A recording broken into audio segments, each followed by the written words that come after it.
सबसे पहले आपने बात की थी राजा गुहिल की। इन्होंने 566 ईस्वी के अंदर मेवाड़ के अंदर गुहिल वंश की स्थापना की थी, इसीलिए इनको मेवाड़ के गुहिल वंश का जो है मूल पुरुष, आदि पुरुष माना जाता है। उसके बाद में गुहिल के बाद में सबसे इम्पोर्टेंट राजा, बीच में और भी बहुत हुए हैं, लेकिन जो मुख्य राजा है अपने उन्हीं की बात कर रहे हैं जो कि एग्जाम की दृष्टि से इम्पोर्टेंट है। ठीक है, बप्पा रावल। ठीक है, बप्पा रावल या काल भोज भी इनका नाम मिलता है। काल भोज इन्होंने क्या किया था, मेवाड़ के अंदर, ठीक है, नागदा को अपनी पहली राजधानी बनाया था। ठीक है, और इनके नाम में एक नाम जुड़ा हुआ है, इनके साथ में एक नाम जुड़ा हुआ है हारित ऋषि का। ठीक है, हारित ऋषि की ही आशीर्वाद से इन्होंने नागदा को अपनी राजधानी विकसित किया था, और हारित ऋषि के साथ मिलकर के इन्होंने एकलिंग जी का एक मंदिर बनवाया था। एकलिंग जी का, एकलिंग यानी कि शिव जी, और इनका ही खुद को दीवान मान करके क्या किया था, नागदा पर यानी कि मेवाड़ का क्षेत्र है उस पर शासन करना स्टार्ट किया था बप्पा रावल। ठीक है, दूसरे शासक ये हो गए इंपॉर्टेंट। तीसरे शासक इनके बाद में आए थे अल्लट। ठीक है, जिनकी भाटों की ख्यातों में राजा अल्लट की उपाधि मिलती है आलू रावल की। ठीक है, आलू रावल के जो समय नागदा के आसपास का जो क्षेत्र था, ठीक है, जिसको आहड़ बोलते हैं, आहड़ इधर वाली साइड, आहड़ उदयपुर के अंदर पड़ जाता है।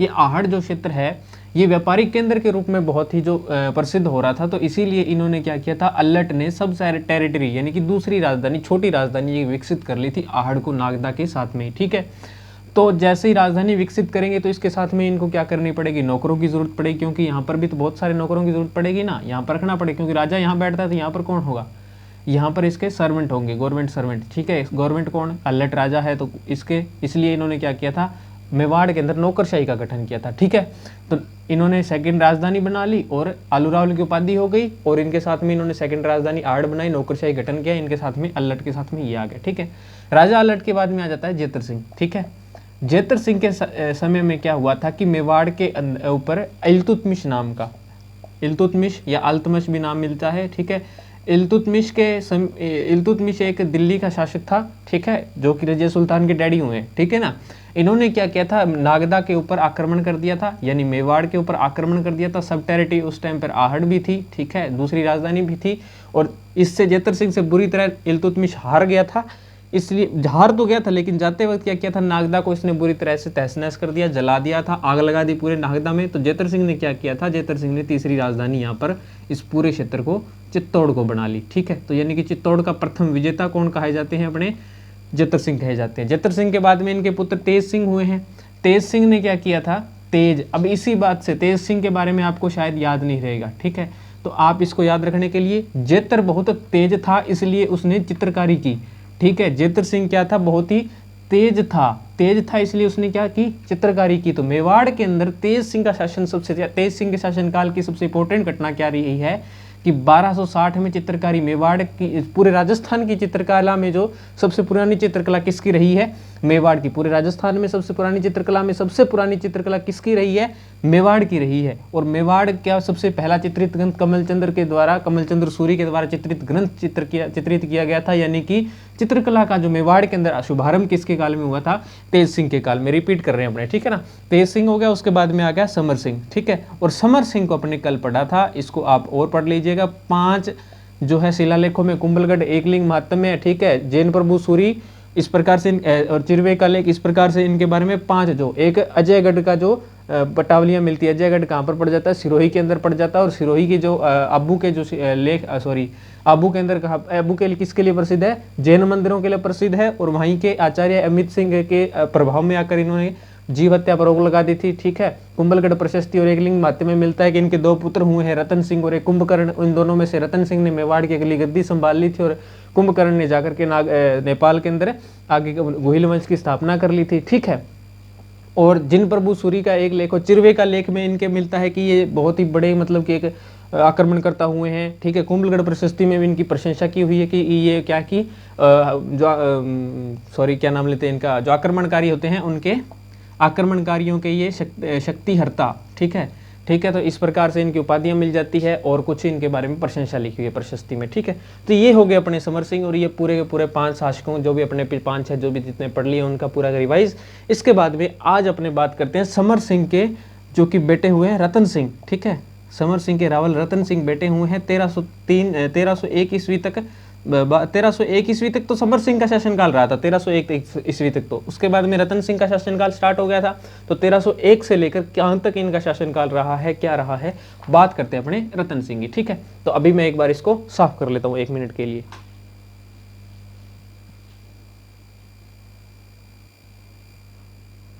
तो अभी अपने बात करते हैं मेवाड़ के अगले शासक रावल रतन सिंह के। ठीक है, तो रावल रतन सिंह का जो शासनकाल है वो 1301 से लेकर के कहाँ तक रहा है, 1303 तक रहा है। ठीक है, इतना छोटा शासनकाल इनका क्यों रहा, तो इसी पर इनकी पूरी की पूरी कहानी टिकी हुई है। रावल रतन सिंह के बारे में अपने पढ़ते हैं। देखिए, रावल रतन सिंह जो है उस टाइम की पूरी परिदृश्य को आप समझ लीजिए एक प्रकार, ठीक है ना, एक समझ लीजिए एक बार। ठीक है, ये अपना इस प्रकार से राजस्थान, ठीक है, और राजस्थान के साथ में जुड़ा हुआ है अपना ये गुजरात का पार्ट, और गुजरात से लेकर के यहाँ तक ये जो देखिए आप, ये अपने यहाँ पर श्रीलंका तक क्षेत्र। ठीक है, श्रीलंका के क्यों मैं बता रहा हूँ, क्योंकि देखिए आप श्रीलंका के साथ में ही इसकी बहुत एक कहानी लंबी जुड़ी हुई है। हर एक बार एग्जाम में 1991 से लेकर के एग्जाम इसमें से क्वेश्चन आ रहे हैं, देख लेना आप उठा करके, बहुत सारे क्वेश्चन इसमें से पूछे जा रहे हैं। ठीक है, ये अपना आ गया श्रीलंका। ठीक है, श्रीलंका ये अपना भारत, और भारत के अंदर ही रक्षा पड़ जाता अपने राजस्थान का, ये राजस्थान रहा। ठीक है, और इस राजस्थान के अंदर ये क्षेत्र था मेवाड़ का। ठीक है, छोटा दिख रहा है आपको, नहीं दिख रहा होगा, इसलिए आप फ़ोन को ऐसा मत रखना। ठीक है ना, फ़ोन को ऐसा टेढ़ा करके देख लेना। ठीक है ना, पोर्ट्रेट मोड के अंदर इस प्रकार से, लैंडस्केप मोड के अंदर। ठीक है ना, पोर्ट्रेट मोड में आपको दिखेगा नहीं, सीधा फ़ोन को एल टाइप रखोगे तो नहीं दिखेगा। ठीक है, ऐसा करके देख लीजिए, आपको फ़ोन में से बढ़िया दिख जाएगा, छोटा लिख रहा हूँ मैं। ठीक है ना, ये आ गया दिल्ली का क्षेत्र, ये है दिल्ली। ठीक है, तो यहाँ पर दिल्ली के अंदर किसका शासन है अभी इनके टाइम पे, मेवाड़ की। क्योंकि मैंने आपको लास्ट वीडियो में समर सिंह के समय बताया था, जब उन्होंने दिल्ली पे समर सिंह के वक्त में अलाउद्दीन खिलजी के उल्गू खां सेनापति जो था उसने कहाँ पर आक्रमण किया था, गुजरात पर आक्रमण किया था। ठीक है, अगर गुजरात पर आक्रमण किया तो ये 1299 में वो आक्रमण किया था, तो अब शासन कौन है यहाँ पर, अभी तक वही अलाउद्दीन खिलजी ही यहाँ का शासक है, अलाउद्दीन खिलजी। ठीक है, मुस्लिम शासक है ये।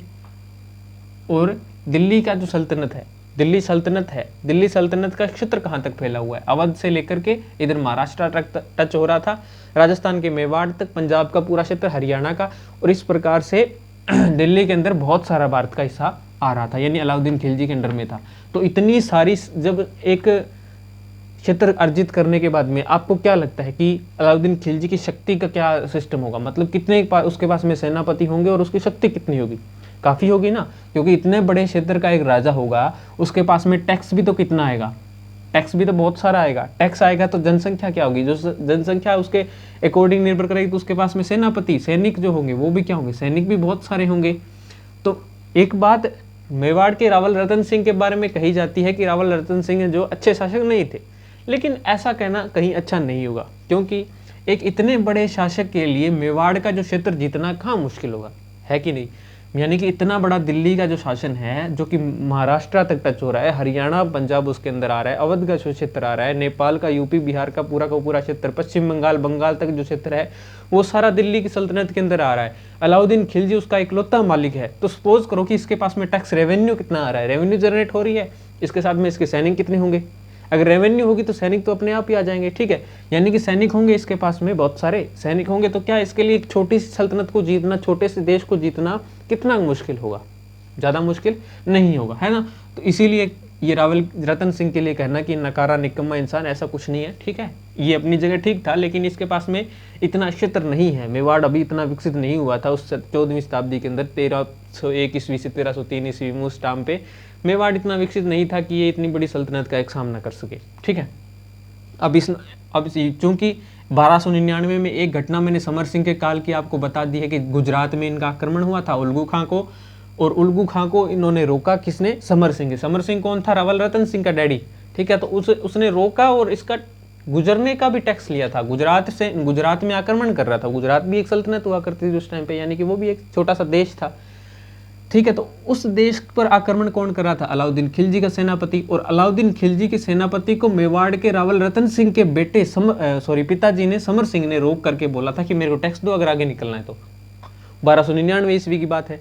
अब तो उसने शासन आक्रमण किया नहीं, लेकिन 1301 ईस्वी आ गया, 2 आ गया, 3 आ गया, 2-3 साल तो ये शासक रहा, तीसरे साल में उसने आक्रमण कर दिया था। ठीक है, अब ये आक्रमण हुआ था और ये पूरी की पूरी कहानी आक्रमण की और ये सारी की सारी अपने समझने वाली बात है रावल रतन सिंह के बारे में। तो सबसे पहले कहाँ से शुरुआत होती है, आजकल के इतिहासकार और उस टाइम के इतिहासकार क्या कहते हैं इनके बारे में, वो सारी की सारी चीज़ें, और वहाँ से कहाँ से क्या क्या प्रश्न पूछे जाते हैं, इसमें से क्या कौन कौन से क्वेश्चन आ रखे हैं अपने पीछे, वो सब चर्चा करते हैं। तो देखिए कहानी यहाँ से शुरू होती है कि मेवाड़, मैंने ये समझा दिया आपको, इतना सब कुछ हो चुका है, ठीक है, ये सब आपने पढ़ चुके हैं एक बार। दिल्ली का शासक ये है, मेवाड़ का कौन है, उसमें रावल रतन सिंह है, और यहाँ पर श्रीलंका मैंने बता रखा है। तो श्रीलंका क्यों बता रखा है, क्योंकि इनकी रानी हुई थी, ठीक है, एक लेख लिखा गया था, ठीक है, लेख किसके टाइम पे लिखा गया था, शेर शाह सूरी के टाइम पे, समझ लेना मेरी बात को इसको।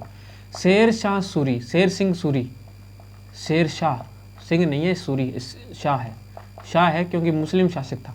और ये शेर शाह सूरी कब शासक बना है, ये बाबर आया था 1226 के अंदर, ठीक है, 1526 के अंदर, कहाँ पर, दिल्ली के अंदर, अलाउद्दीन खिलजी। और ये तो शासन कब की बात कर रहे हैं अपने, 1303 ईस्वी की। लेकिन शेर शाह सूरी बाबर के बाद में बाबर आया था, कब बाबर आया था 1526 के अंदर। बाबर का बेटा हुआ था हुमायूं, 1530 के अंदर ये तो गुजर गया, कौन, बाबर, इसकी डेथ हो गई थी, ठीक है। हुमायूं इसमें सांगा के साथ में युद्ध हुआ था ना, अब तो रावल रतन सिंह चल रहा है, इनकी पीढ़ी में आगे कहाँ सांगा होगा, उस टाइम पर इनका बाबर का 1526 के अंदर सांगा के साथ में एक युद्ध हुआ था, वो आपको आगे पढ़ लेंगे अपने, ठीक है ना। इनका बेटा हुआ था हुमायूं, ठीक है। और हुमायूं को हरा करके शेर शाह सूरी, अवध का शासक था ये, अवध कहाँ पर पड़ जाता है, यहाँ पर, ठीक है। अवध का शासक शेर शाह सूरी, हुमायूं दिल्ली सल्तनत पर उस टाइम पर 1526 से 30-35 की बात कर रहा हूँ मैं, उस टाइम किसका शासक था, हुमायूं का शासन था, ठीक है, 1530-35 के आसपास में हुमायूं का शासन था। शेर शाह सूरी ने हुमायूं को हरा करके वहां पर खुद की, कहाँ पर, दिल्ली में, कहाँ पर, दिल्ली में, दिल्ली का शासक उस टाइम पर कौन था, हुमायूं था। हुमायूं को शेर शाह सूरी ने युद्ध में हरा दिया और क्या कर लिया था, खुद दिल्ली का शासक बन गया था, ठीक है। 1535 की बात है। और 1555 तक हुमायूं का निश्चित काल कहलाता है इंडियन हिस्ट्री में, अपने ये बात बहुत गौर से पढ़ते हैं, बहुत बार पढ़ते हैं, ठीक है। तो शेर शाह सूरी जब यहाँ पर था, दिल्ली शासक, दिल्ली का मतलब वो था, क्या बोलते हैं, शासक था, उस टाइम पर इनके एक दरबार में एक कवि हुआ, उसने क्या किया था, एक पद्मावत ग्रंथ 1540 के अंदर पद्मावत ग्रंथ की रचना की थी, ठीक है, पद्मावत ग्रंथ की रचना की थी। और इस ग्रंथ के आधार पर ये एक कहानी बनी हुई है, ठीक है। पद्मावत ग्रंथ की रचना कब हुई है, 1540 के अंदर हुई है। ये सारे के सारी मैं आपको अलग से नोट्स बढ़ाऊंगा, इसका अलग से लिखवाऊंगा आपको, ठीक है ना। तो इस बात को एक बार समझाने के लिए बता रहा हूँ, गौर करना। शेर शाह सूरी का एक 1540 में एक दरबारी कवि लेखक हुआ था, उसने 1540 के अंदर पद्मावत ग्रंथ की रचना की थी। घटना कब की है, 1303 ईस्वी की। इसी पद्मावत ग्रंथ के आधार पर अब किस क्वेश्चन पूछे जाते हैं। अब सपोज करो कि कहानी, घटना कब की है, 1300 ईस्वी की, और लिखी कब गई है, 1540 की, मतलब करीबन 200 साल बाद में इस घटना की कहानी लिखी गई थी।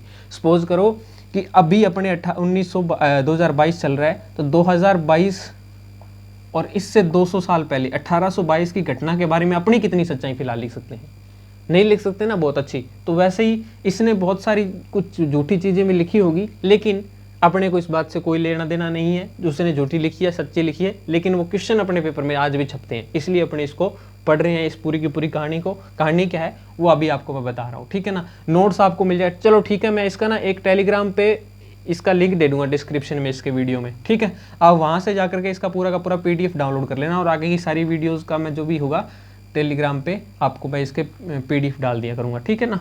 तो लिंक और डिस्क्रिप्शन में दे दिया करूँगा, जिससे आप क्लिक करके पूरा का पूरा वो PDF देख लेना, ठीक है ना, मतलब इसका जो भी नोट्स वगैरह होंगे, ठीक है। अभी आपको मैं यहाँ पर बोर्ड पर सिर्फ समझा देता हूँ, गौर से समझ लीजिएगा, आसानी से समझाया जाएगा। अब मैंने आपको इतनी बात बता दी है, वो लेख कब लिखा गया था, वो लेख लिखा गया था कब, जा करके 1540 में लिखा गया था। और उसने लिखा क्या था उस लेख के अंदर, जिसके आधार पर मैं आपको पूरी की पूरी हिस्ट्री बता रहा हूँ।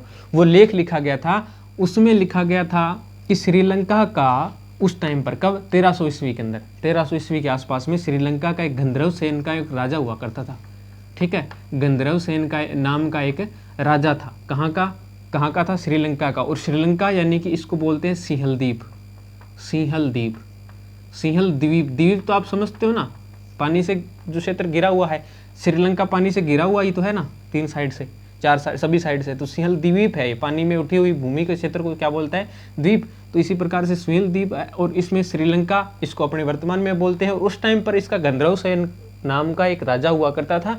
इस रावल रतन सिंह के शासनकाल के समय में ही, ठीक है। गंधर्व सेन का एक राजा, और इसकी एक पुत्री हुआ करती थी सिंहलदीप नरेश। सिंहलदीप नरेश याद रख लेना ये बात, ये क्वेश्चन पेपर में आया हुआ है, ठीक है, कि सिंहलदीप नरेश कौन था उस टाइम पर 1300 ईस्वी में मान लीजिए, या सिंहलदीप नरेश गंधर्व सेन कब बना था, ठीक है। अब इसके क्वेश्चन कैसे बन सकता है, इसकी एक पुत्री थी, उसका नाम क्या था, पद्मिनी। पद्मिनी रानी इसकी पुत्री का एक नाम था। तो ये प्रश्न पूछा जा सकता है कि गंधर्व सेन की पुत्री का नाम क्या था, पद्मिनी, और महारानी पद्मिनी के पिता का क्या नाम था, तो गंधर्व सेन। इंपॉर्टेंट बात है इसलिए मैं लिखवा रहा हूँ, गंधर्व सेन इसका पिता था, पुत्री इसकी पद्मिनी है, ठीक है। और ये गंधर्व सेन कहाँ का राजा है, सिंहलदीप नरेश है, श्रीलंका का जो कि पड़ता है, इसको बोलते हैं सिंहलदीप, ठीक है। तो सिंहलदीप नरेश गंधर्व सेन और इसकी पुत्री पद्मिनी, और पद्मिनी महारानी पद्मिनी जो है, रानी पद्मिनी के पास में एक तोता हुआ करता था, ठीक है, और उस तोते का नाम था हीरामन तोता, ठीक है, हीरामन तोता। और इसी को ही हिंदुओं का आकाश लोचन कहा जाता है, ठीक है। इस प्रकार से हिंदुओं का आकाश लोचन, ये क्वेश्चन भी आ रखा है नगरपालिका ईओ में 2016 के अंदर, ये पूछा जा चुका है कि रानी पद्मिनी के तोते का क्या नाम था, ठीक है। तो हीरामन तोता है, ये क्वेश्चन भी इंपॉर्टेंट है, पूछ लेता है कई बार, दोबारा से रिपीट होते रहते हैं क्वेश्चन, ठीक है। तो ये हीरामन तोता है, ये बात आपके समझ में आ गई होगी। सिंहलदीप नरेश उसके राजा है गंधर्व सेन, ठीक है, उसकी पुत्री पद्मिनी, और पद्मिनी का जो तोता है हीरामन उसका नाम है। ये तोता क्या करता था, आज तोते तो बोलते हैं, रटी रटाई बातें बोलते रहते हैं, तो ये क्या करता था, कहीं से भी सीखा इसने। ये पद्मिनी रानी कहते हैं कि बहुत ही सुंदर थी, इसके गले में से कहते हैं कि पानी जब जाता दिखता था, मतलब गले में से पानी उतरता था ना, वो भी दिख जाता था जब ये पानी पीती थी, कहते हैं इतनी सुंदर थी ये, ठीक है। तो ये हीरामन जो तोता है ना, ये इस पद्मिनी रानी की जो सुंदरता का वर्णन क्या करता था, मतलब कि बोलता ही रहता था उसके बारे में, बहुत सुंदर है, ऐसे है, वैसे वैसे, मतलब कि बोलता रहता था, ठीक है। तो एक बार क्या हुआ कि ये तोता है जो पिंजरे में से निकल करके यहाँ से उड़ गया और जंगल में घूमने चला गया, ठीक है। जंगल में घूमने चला गया, तो घूमता घूमता ये मेवाड़ या इसके आसपास के क्षेत्र में चला गया, और वहां पर जो है रावल रतन सिंह शिकार करने के लिए आए हुए थे, ठीक है। तो हीरामन तोते को जब देखा रावल रतन सिंह ने, सातरंगा तोता इतना सुंदर दिखा, तो रावल रतन सिंह के मुंह से आसानी से ऐसे अचानक से ऐसे निकल गया कि कितना सुंदर तोता है। तो उसने बोला कि मैं तो क्या सुंदर हूँ, मेरे से भी सुंदर एक बहुत रानी है, और वो वहाँ की उस क्षेत्र में रहती है, और ऐसे ऐसे करके उसने पूरी की पूरी स्टोरी बताई। वहाँ से रावल रतन सिंह कहते हैं कि एक जोगी की वेशभूषा धार करके श्रीलंका में पहुंचा, और श्रीलंका के अंदर उसने कुछ टाइम तक रहा, रानी पद्मिनी से मिले, उनका स्वयंवर हुआ, और उनकी ऐसे करके शादी हो गई, किसी ने कहा मतलब हो गई, ठीक है। तो शादी होने के बाद में क्या किया था, इनका विवाह किसके साथ में, पुत्री पद्मिनी थी किसकी, गंधर्व सेन की, इसका विवाह किसके साथ में हो गया था, विवाह हो गया था मेवाड़ के रावल रतन सिंह के साथ में, मेवाड़ के रावल रतन सिंह के साथ में। तो अब रतन सिंह से विवाह होने के बाद में ये क्या करेगी, पद्मिनी कहाँ जाएगी, अभी मेवाड़ के अंदर जाएगी। तो हिंदुओं में एक प्रथा चला करती थी उस टाइम पर, राजाओं के जो शासक हुआ करते थे उनमें एक प्रथा चला करती थी। क्या प्रथा हुआ करती थी कि एक राजा के साथ में जब किसी राजकुमारी का विवाह किया जाता था, तो उसके साथ में बहुत सारे जो है दास और दासियां दी जाती थी, ठीक है। तो इसके साथ में पुत्री पद्मिनी के साथ में, किसकी पुत्री पद्मिनी, गंधर्व सेन की। तो गंधर्व सेन ने अपने भाई को, चाचा मतलब कुछ भी चाचे का या ताए का लड़का था, उसका नाम था चाचा था इसका, और एक चचेरा भाई था,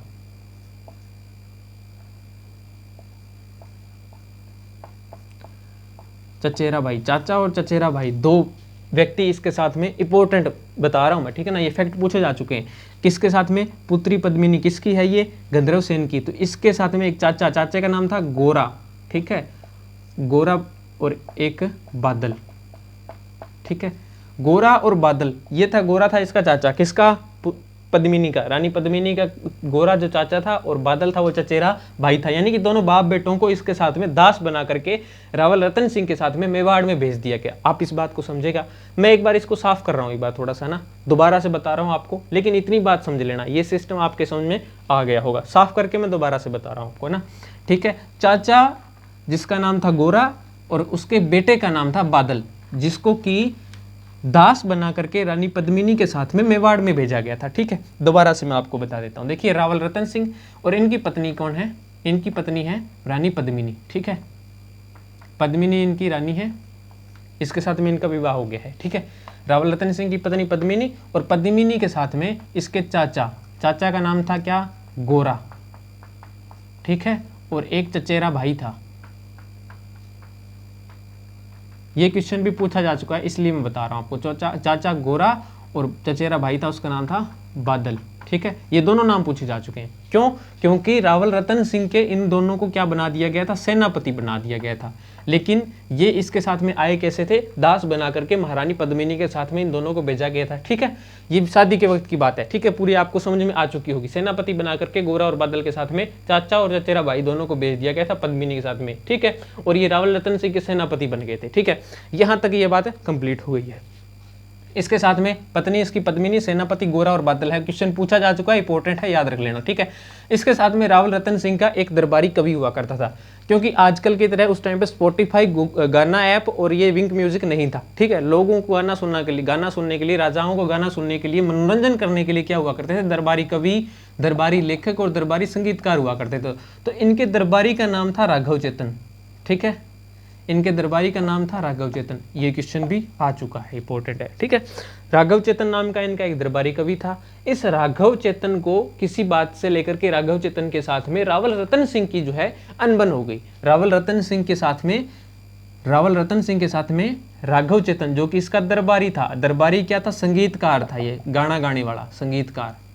ठीक है, और संगीतकार था। ये बात भी पूछ सकता है, कई बार ऐसे भी पूछ लेता है कि पंडित का क्या नाम था? रावल रतन सिंह के पंडित का क्या नाम था? तो वो राघव चेतन। ऐसे कुछ भी पूछ सकता है, उसके पूछने का तरीका अलग। जैसे महाराणा कांस्टेबल 2020 में क्वेश्चन आया था कि महाराणा प्रताप के पंडित का क्या नाम था। हालांकि वो पंडित का नहीं पूछ रहा था, वो दरबारी का नाम पूछ रहा था। इस प्रकार से क्वेश्चन का बदल करके कैसे भी पूछा जा सकता है, तो याद रख लेना। संगीतकार है राघव चेतन, उसका नाम है रावल रतन सिंह का।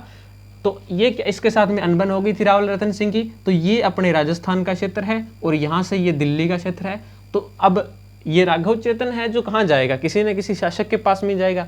अब देखिए, मैं यहाँ पर टीचर हूँ, अगर मेरे को किसी स्कूल में या किसी भी संस्था के साथ में जुड़ करके मैं पढ़ा रहा हूँ, तो मैं क्या करूँगा? अगर मेरे को एक संस्था से निकाल दिया गया तो मैं कहाँ जाऊँगा? दूसरी संस्था के पास में ही जाऊँगा या कोई और काम लूँगा। लेकिन इसने क्या किया था? राघव चेतन ने भी वही किया था। ये राघव चेतन क्या चला गया था? दिल्ली में चला गया था। और दिल्ली में कौन था? अपने मैंने बताया था पहले, अलाउद्दीन खिलजी। ठीक है, अलाउद्दीन खिलजी था। ये अलाउद्दीन खिलजी के पास में चला गया था। कौन? राघव चेतन। और राघव चेतन, जैसे कि अभी हो सकता है कि उस टाइम पर अलाउद्दीन खिलजी भूल गया हो मेवाड़ के क्षेत्र को जीतना, लेकिन ऐसा कुछ नहीं था। हो सकता है कि भूल गया हो, लेकिन नहीं भूला था, क्योंकि मेवाड़ के, ये मेवाड़ है ना, ये मेवाड़ है। जैसे मैं आपको दोबारा से साफ करके बता रहा हूँ, अगर ये भारत का नक्शा और इस भारत में ये राजस्थान का नक्शा और राजस्थान में ये मेवाड़ है ना, तो मेवाड़ में से, मेवाड़ को छोड़ करके राजस्थान का अलाउद्दीन खिलजी ने ये पूरा का पूरा क्षेत्र, यहाँ तक दिल्ली ऐसे फैला हुआ था, गुजरात का और पूरे महाराष्ट्र का क्षेत्र। अब इतने बड़े, मतलब कि पश्चिम बंगाल तक भी, मैं ये नहीं कह सकता कैसा, लेकिन राजस्थान में पूरे के पूरा ये पूरा क्षेत्र उसने जीत रखा था। इस पे सब पे अलाउद्दीन खिलजी का राज था। बीच में बचा हुआ मेवाड़, एक छोटा सा क्षेत्र।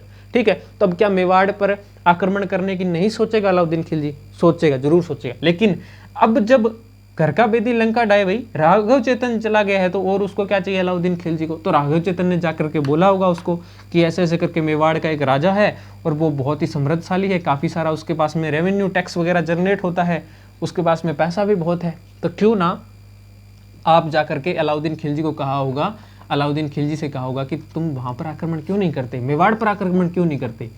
अब मेवाड़ पर आक्रमण करेगा, राघव चेतन तो पागल था, इसने देशद्रोह किया है एक प्रकार से देखा जाए तो, लेकिन इसका कोई फायदा नहीं हुआ। लेकिन अलाउद्दीन खिलजी का फायदा हो रहा था मेवाड़ को जीतने से, क्योंकि राघव चेतन कहाँ का है? मेवाड़ का है। तो अब अपने मेवाड़ के बारे में सारी जानकारी राघव चेतन को तो कम से कम होगी ना, कि कौन से दरवाजे हैं, कौन सी खिड़कियां हैं, कौन से रास्ते हैं, कौन से प्राइवेट मार्ग हैं इसके मेवाड़ के। तो राघव चेतन ने सारी की सारी जानकारी जो है अलाउद्दीन खिलजी को दे दी। अलाउद्दीन खिलजी ने कर दिया आक्रमण कर दिया भाई, आक्रमण। इसने कहा जाए, इतिहासकार तो ये कहते हैं कि, इतिहासकारों का कहना है कि रानी पद्मिनी के कारण, राघव चेतन ने कहा था कि रानी पद्मिनी है, और अलाउद्दीन खिलजी क्या है कि रानी पद्मिनी के लिए दिल्ली से मेवाड़ में आ गया था, इसकी सुंदरता को देखने के लिए, रानी पद्मिनी को पाने की इच्छा हुई थी, और उसने सोचा कि मेवाड़ से अपने, मतलब कि ऐसे आक्रमण कर देते हैं उस पर। इस प्रकार से, मतलब अलग अलग प्रकार से अलग अलग राजाओं के इतिहासकारों ने अलग अलग कहानियां लिख रखी है। ठीक है, लेकिन असली बात यह है कि सबसे पहली बात तो ये एक साम्राज्यवादी नीति वाला व्यक्ति था, इसको चाहिए था बहुत सारा रेवेन्यू, बहुत सारा पैसा, करोड़ों अरबों खरबों रुपए, इसलिए इसको आक्रमण तो करना ही था। ठीक है, ऊपर से राघव चेतन भी चला गया, ऊपर से 1299 के अंदर इसके पिताजी समर सिंह ने क्या किया था, उनसे टैक्स भी लिया था, निकलने के लिए, रास्ता देने के लिए टैक्स ले लिया था। तो इस बात का सबका गुस्सा था। और 28 जनवरी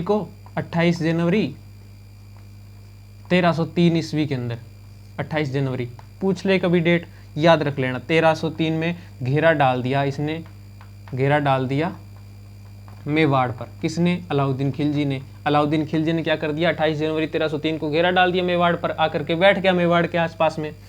अब भाई इतनी दीवारें तकड़ी मेवाड़ की, मेवाड़ चित्तौड़गढ़ दुर्ग, सीधी सी बात है, कहाँ पर बैठेगा? चित्तौड़गढ़, क्योंकि उस टाइम पर राजधानी क्या है? चित्तौड़गढ़ ही है ना। रावल रतन सिंह के टाइम पे चित्तौड़गढ़ एक पूरा का पूरा गढ़ है, एक दुर्ग है, दुर्ग में ही तो राजा रहेगा। तो इस दुर्ग के साइड में बाहर आकर के 28 जनवरी 1303 में घेरा डाल दिया था अलाउद्दीन खिलजी, बाहर आकर के बैठ गया भाई। अब इतनी तकड़ी दीवारें हैं, उसको तोड़ने के लिए कुछ ना कुछ तो चाहिए, कैसे तोड़ेगा वो? मेवाड़ के अंदर घुसेगा कैसे? तो इसके लिए इन्होंने क्या किया था, मजनीख नाम का एक, ये भी याद रख लेना, मजनीख पत्थर फेंकने वाला एक उपकरण हुआ करता था। प्रश्न कई बार आ चुका है ये भी, फेंकने का उपकरण, पत्थर फेंकने का उपकरण। इससे ये क्या करते थे? पत्थर फेंका करते थे। अब ये पत्थर फेंकने वाला मजनीख उपकरण आप समझ नहीं पा रहे होंगे ना, तो आपने बाहुबली मूवी देखी होगी, उसमें एक पत्थर फेंकने के लिए कुछ एक चीज बना रखी थी उन्होंने इस प्रकार से, ठीक है, डंडा था, उस पर या कहते पत्थर को ऐसे मतलब रस्सी बांध रखी थी, यहाँ पर पत्थर रख देते थे, उसको ऐसे नीचे खींचते थे, फिर इसको छोड़ देते थे, ये आगे चला जाता था, पत्थर आगे चला जाता था, दीवार फोड़ने के लिए इन्होंने बना रखा था कोई, ठीक है, इसी प्रकार से इन्होंने बना रखा था। तो ये जो मजनीख जो उपकरण हुआ करता था, ये प्रश्न पूछा जा चुका है, इससे ये पत्थर फेंका करते थे। और मेवाड़ की और चित्तौड़गढ़ की दीवारें इन्होंने तोड़ दी, ठीक है, दीवारें तोड़ दी, 7-8 महीनों तक बैठा रहा यहीं पर घेरा डाल करके। कौन? अलाउद्दीन खिलजी। कहां पर बैठा रहा था? चित्तौड़गढ़ के बाहर, ठीक है, मेवाड़ वाले क्षेत्र में, यानी कि आक्रमण कर दिया था इसने, ठीक है।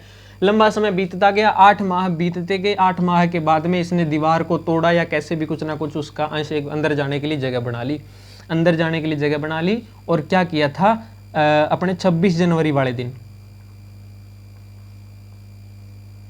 26 जनवरी 1303 सॉरी 26 जनवरी नहीं, गलत लिख दिया मैंने, 26 अगस्त 1303 को इन्होंने मेवाड़ के चित्तौड़गढ़ किले को जो है फतेह कर लिया था, चित्तौड़गढ़ को जीत लिया था, ठीक है। पूरी की पूरी स्टोरी आपको मैंने बता दी है, समझाने के लिए बता रहा हूँ, बाकी आपको नोट्स PDF वगैरह है जो कि मिल जाएंगे आपको लिंक के डिस्क्रिप्शन में। वैसे भी आपको किताबों में नोट्स की कोई कमी नहीं है, ठीक है, समझने की और बात को याद रखने की कमी है, ठीक है ना। तो इस प्रकार से 26 अगस्त 1303 ईस्वी को इन्होंने जीत लिया था किसको? चित्तौड़गढ़ के किले को। अब कैसे जीता था, क्या हुआ था, पूरी की पूरी स्टोरी युद्ध की, ये थोड़ी सी मैं और बता देता हूँ, ठीक है। इतना शायद आपके समझ में आ गया होगा, ठीक है। ये दरबारी वाली और ये मैं रख लेता हूँ थोड़ी सी, बाकी की ये जो बात है, ये डेट वगैरह ये मैं मिटा रहा हूँ, ठीक है ना। तो उस युद्ध के अंदर क्या हुआ था कि मेवाड़ के साथ में, मेवाड़ के जो गोरा और बादल, ये दोनों कौन है? ये दोनों मारे गए थे, ठीक है। देखिए इसको भी मैं थोड़ा सा देखिए दोबारा चलो लिख लेता हूँ अपने यहाँ पर। एक तो राजा रावल कौन है? रावल रतन सिंह है, रावल रतन सिंह, रावल रतन सिंह, ठीक है। और इनकी पत्नी कौन है?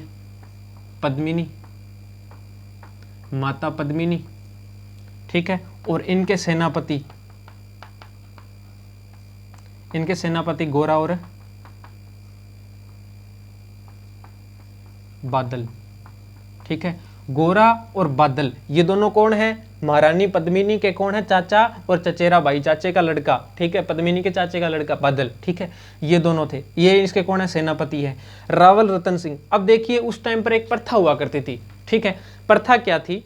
प्रथा ये हुआ करती थी कि जब राजा को ये कंफर्म हो जाता था ना कि इस युद्ध में अपनी हार होने वाली, जीतने नहीं वाले हैं, अपने नहीं जीतेंगे, तो वो क्या करता था? केसरिया रंग के कपड़े पहन लेता था, ठीक है, केसरिया रंग के कपड़े। केसरिया आजकल झंडा काफी फेमस हो रखा है, केसरिया रंग के बताने की आपको जरूरत नहीं पड़ेगी, मुझे पता है, ठीक है। केसरिया रंग के कपड़े पहन लेता था और रानी को यह कह करके जाता था कि तू अपने या तो पानी वाले कुंड के पास में रहना और या फिर अग्नि के कोई जौहर बना लो। जौहर मतलब कि एक अग्नि की चिता तैयार करनी, और चिता भी कौन? वो खुद तैयार करते थे, जिसको चिता के अंदर जलना होता था, किसके लिए? कि उसकी आत्मसम्मान को कोई ठेस ना पहुंचा सके, इसलिए रानी के आत्मसम्मान को कोई ठेस पहुंचाने। ये मैं बता रहा हूं मजाक के लिए, ठीक है ना, याद हो जाए आपके, ऐसा कुछ नहीं था। लेकिन हाँ ऐसा होता था कि केसरिया कपड़े जब पहन लेता था ना राजा या कोई भी शासक, तब उसका कन्फर्म था कि या तो ये मर के आएगा, और अगर जीत गया तो पहली बात तो जीतने के चांस नहीं होते थे ना, तभी केसरिया वस्त्र धारण करके राजा लड़ा करते थे, मतलब कि या तो मर जूं या फिर मार दूंगा, ठीक है, ऐसी कुछ स्थिति थी, ठीक है। तो केसरिया रंग के कपड़े पहन करके रावल रतन सिंह ने जो अलाउद्दीन खिलजी के साथ में युद्ध किया था, उनके सेनापति देव साथ में थे। सेनापति तो होंगे ही ना, सेनापति कौन थे? गोरा और बादल। इन्होंने भी इनके साथ में केसरिया रंग के कपड़े पहन करके युद्ध किया था, ठीक है। तो इसमें केसरिया करने वाले व्यक्ति हो गए रावल रतन सिंह। इंपॉर्टेंट पॉइंट है, केसरिया किसने किया इस युद्ध के अंदर? रावल रतन सिंह ने। और महारानी पद्मिनी को मरने के बाद में जब इनको ये से पता चलता था कि केसरिया धारण करके वो लड़े थे और उन्होंने उनकी वीर गति को प्राप्त हो चुके हैं, तो रानियां क्या करती थी कि जौहर यानी कि जो अग्नि का कुंड संजाती थी और अपने आप को उस अग्नि को समर्पण कर देती थी, यानी कि अग्नि में जल करके मर जाती थी, ठीक है। तो इस प्रकार के जो सिस्टम होता था उसको जौहर बोला जाता था। अब जौहर भी कई प्रकार, राजस्थान में जौहर दो प्रकार के मिलते हैं, एक तो अग्नि वाला भी जौहर मिलता है, एक जल वाला जौहर भी मिलता है, यानी कि जल के किसी कुंड में मतलब मर जाना, गिर के मर जाना, वो भी एक जौहर ही कहलाता था, ठीक है। लेकिन ये जो जौहर था वो कौन सा जौहर था? अग्नि जौहर था। अग्नि के कुंड में जल करके रानी भस्म हुई थी पद्मिनी, और इनके साथ में बहुत सारी रानियां, पूरे के पूरे मेवाड़ की जितनी भी रानियां थी सारी की सारी जल करके भस्म हो गई थी, ठीक है ना। तो ये जो जौहर हो रहा है और केसरिया हो रहा है, इन दोनों से मिलकर के एक चीज बन रही है, वो उसको कहा जाता है शाका। और मेवाड़ का जो प्रथम शाका हुआ था ना, मेवाड़ का फर्स्ट शाका, वो किसके काल में हुआ था? मेवाड़ के रावल रतन सिंह के काल में। 1301 से लेकर 1303 तक इनका शासनकाल रहा था। और मेवाड़ का फर्स्ट शाका कब हो रहा है? 1303 के अंदर। अब फर्स्ट हो रहा है तो मतलब और भी बहुत सारे शाके हुए होंगे आगे, तो वो इतिहास की कहानी जब कोई आगे अपने शासक पढ़ेंगे उनमें पढ़ेंगे। लेकिन मेवाड़ का जो फर्स्ट शाका हो रहा है, याद रख लेना, क्वेश्चन पूछा जा चुका है कई बार, किसके काल में हो रहा है? 1303। और किसके काल में? रावल रतन सिंह के काल में। इसमें केसरिया और जौहर दो चीजें होती है शाके के अंदर। कौन कर रहा है केसरिया? रावल रतन सिंह कर रहे हैं, ठीक है। पद्मिनी क्या कर रही है? माता, मतलब माता पद्मिनी यानी कि जो रानी हुआ करती थी, वो क्या करती थी? जौहर करती थी, ठीक है।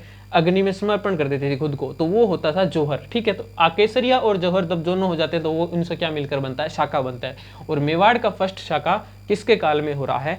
1303। और इस टाइम पे राजा कौन है? रावल रतन सिंह है, ठीक है। और इसमें सेनापति गोरा और बादल ये भी मारे गए थे, रावल रतन सिंह भी युद्ध करते हुए मारे गए थे, और माता पद्मिनी ने जौहर कर लिया था तो ये भी मर गई थी, ठीक है। इस प्रकार से मेवाड़ की जो रावल शाखा है, मेवाड़ की रावल शाखा, मेवाड़ की रावल शाखा का अंतिम शासक, मेवाड़ की रावल शाखा, मेवाड़ की रावल शाखा, इंपॉर्टेंट बात याद रख लेना, मेवाड़ की, क्योंकि राजा और जगह भी गए हैं।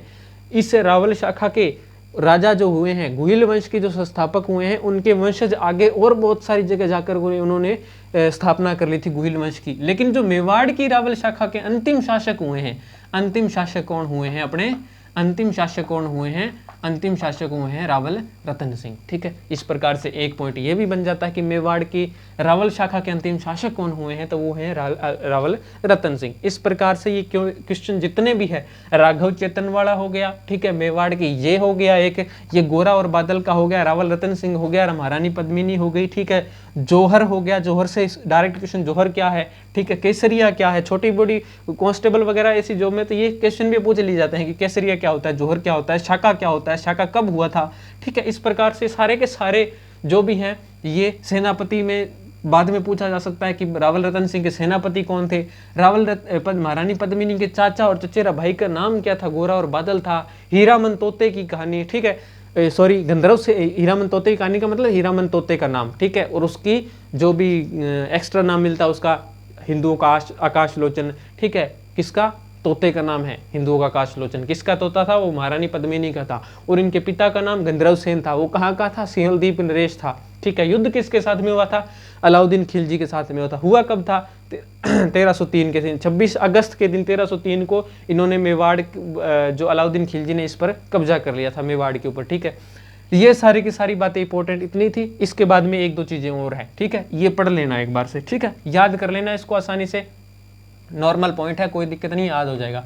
अब ये रावल शाखा खत्म हो चुका है। मेवाड़ पर किसका शासन हो चुका है? अब मेवाड़ पर शासन किसका हो चुका है? मेवाड़ पर अलाउद्दीन खिलजी का शासन हो चुका है। तो क्या अलाउद्दीन खिलजी खुद रहेगा मेवाड़ के अंदर आकर के? नहीं, क्योंकि मेवाड़ का इतना बड़ा क्षेत्र नहीं था कि एक दिल्ली सल्तनत का शासक जो है मेवाड़ के अंदर रह जाए, ठीक है। तो वो क्या करेगा? ये मेवाड़ का क्षेत्र है, ये अपना राजस्थान, ठीक है। राजस्थान कैसा है? जियोग्राफी में, अपने राजस्थान की जियोग्राफी में पढ़ते हैं तो राजस्थान क्या करती, कैसी है? पतंगाकार है, ठीक है। तो मैंने पतंगाकार बना ली। मेवाड़ का जो क्षेत्र है वो कहाँ पर पड़ जाता है? यहाँ पर पड़ जाता है, ठीक है। दिल्ली सल्तनत ये रही, ठीक है, यहाँ तक पहुँच चुका था। सिरोही वाला क्षेत्र मतलब वो अपने हिस्ट्री पढ़ेंगे आगे तब मैं बताऊंगा कि ये मेवाड़ के साके के साथ से मतलब कि इससे 2, 4, 5, 7 साल पहले और बाद में कहाँ कहाँ पर साके हुए थे, मतलब कि कहाँ कहाँ के क्षेत्र को अलाउद्दीन खिलजी ने जीत लिया था। अलाउद्दीन ने कहाँ कहाँ के क्षेत्र को जीत लिया था, ये कहानी मैं आपको आगे और भी समझाने वाला हूँ। मेवाड़ के क्षेत्र पर क्या अब अलाउद्दीन का शासन रहेगा, अपने यहीं पर पढ़ लेते हैं एक बार। क्या अलाउद्दीन मेवाड़ पर रहेगा, क्या नहीं रहेगा, क्यों, क्योंकि उसको दिल्ली संभालना है। तो मेवाड़ जीत लिया उसने 1303 में और अलाउद्दीन तो वापस चला गया। लेकिन जो मेवाड़ का जो क्षेत्र था ना, ये क्या कर दिया था उसने, अपने बेटे को दे दिया, अपने बेटे को दे दिया। और उसके बेटे का नाम क्या है, उसके बेटे का नाम था खिजर खां। ठीक है, उसके बेटे का नाम था खिजर खां। और खिजर खां को सौंप रहा था तो उसने क्या कर दिया, मेवाड़ हिंदुओं का नाम है, मेवाड़ क्या था, हिंदुओं का नाम था। चित्तौड़गढ़ भी हिंदुओं का नाम, नागदा, आहड़ी, ये सब हिंदुओं के नाम थे। तो अलाउद्दीन खिलजी ने मेवाड़ का जो नाम है ना, वो क्या कर दिया, मेवाड़ का नाम कर दिया था, मेवाड़ का नाम क्या कर दिया था, खिजराबाद कर दिया। ठीक है, किसके नाम पर, अपने बेटे के नाम पर। कुछ समय बाद में अलाउद्दीन खिलजी की हो गई थी डेथ और खिजर खां ने क्या किया था, खिजर खां यहाँ से निकला और वापस दिल्ली चला गया। तो इसने क्या कर दिया था, ये दुर्ग आगे किसी और को सौंप दिया था। ठीक है, मूंछाला सोनगरा था एक,